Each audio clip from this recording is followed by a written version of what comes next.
তীব্র শীত ও তুষারঝড়ে বিপর্যস্ত যুক্তরাষ্ট্র। এতে এখন পর্যন্ত অন্তত ৩৪ জনের মৃত্যু হয়েছে। এছাড়া এই তুষারঝড়ের কারণে বাতিল করা হয়েছে হাজারো ফ্লাইট। বিদ্যুৎ বিচ্ছিন্ন হয়ে পড়েছেন লাখ লাখ বাসিন্দা। এমন পরিস্থিতিতে দেশটির অন্তত ২৫টি অঙ্গরাজ্যে আবহাওয়া সংক্রান্ত জরুরি অবস্থা জারি করা হয়েছে। শীতের এ তীব্রতা ছড়িয়েছে যুক্তরাষ্ট্রের উত্তর পূর্বাঞ্চলে নিউ ইয়র্ক ও ম্যাসাচুসেটস অঙ্গরাজ্য থেকে দক্ষিণের টেক্সাস ও নর্থ ক্যারোলাইনা পর্যন্ত। এসব অঞ্চলে 18 ইঞ্চি পর্যন্ত তুষারপাত হয়েছে। তাপমাত্রা নেমে গেছে -18 ডিগ্রি সেলসিয়াস পর্যন্ত। তুষারঝড়ের কবলে পড়েছেন 11,80,00,000 মানুষ।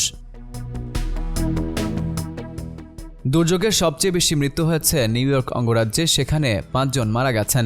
পরিস্থিতি সামাল দিতে গভর্নর ক্যাথি হুচুল নিউ ইয়র্ক শহরে ন্যাশনাল গার্ড মোতায়েন করেছেন। শহরের কোনো বাসিন্দার সাহায্য প্রয়োজন হলে জানাতে বলেছেন mayor Zohran Mamdani. Tennessee, Louisiana, Texas, Massachusetts ও কানসাস থেকেও মৃত্যুর খবর পাওয়া গেছে।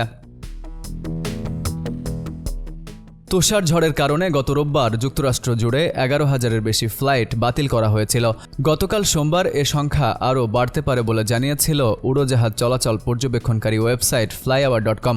এছাড়া গতকাল স্থানীয় সময় ভোর 4টা পর্যন্ত বিদ্যুৎ বিচ্ছিন্ন হয়েছিলেন টেক্সাস থেকে ভার্জিনিয়া পর্যন্ত 8,20,000-এর বেশি গ্রাহক। Farid Ahmed, IBTV USA।